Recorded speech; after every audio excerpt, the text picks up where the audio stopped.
Pinangangambahan ng ilang residente sa Barangay Pico, La Trinidad, Benguet ang flash flood dahil sa tuloy-tuloy na pag-ulan. Mula sa Benguet, nakatutok live si Sandy Salvacio. Sandy? Chris, dahil patuloy pa rin ang nararanasang pag-ulan dito sa Cordillera Region, ay kaliwat ka na naman ang mga nararanasan din na mudslide, landslide at rockfall sa ilang mga probinsya ng rehiyon. Nangangamba ang mga residenteng nakatira sa Sitio Bayabas, Barangay Pico, La Trinidad, Benguet na muling maranasan ang flash flood tulad ng naranasan nila noong kasagsagan ng mga bagyo at habagat.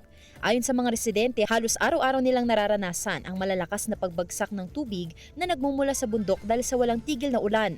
Hirap makauwi ang mga residente sa kanilang mga bahay. Basta po, sa titudo na 2 hours nga diretso, sigurado ako ano ito. Problema ito, siyempre, data lang ko, access nga magnanti tao. Ang ilan, naglagay ng mga tarpaulin sa harap ng kanilang mga bahay bilang panangga sa bumababang tubig. Umaasa ang mga residente na magiging maayos na ang daloy ng tubig kapag natapos ang ginagawang drainage canal.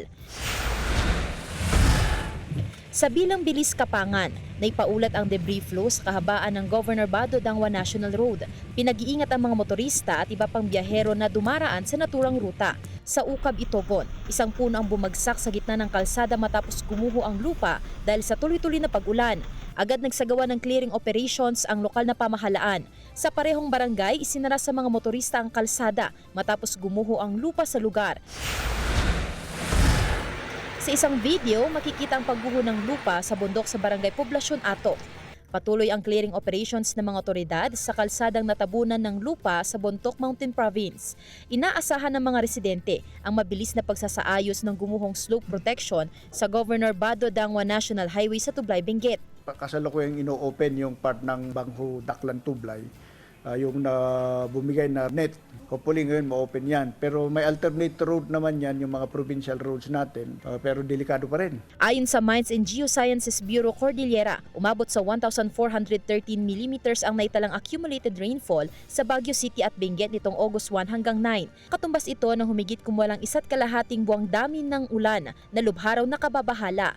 Paalala ng otoridad, maigpit na pag-iingat sa mga lugar na kabilang sa high at very high landslide susceptibility areas kung saan mas mataas ang posibilidad ng pagguho ng lupa.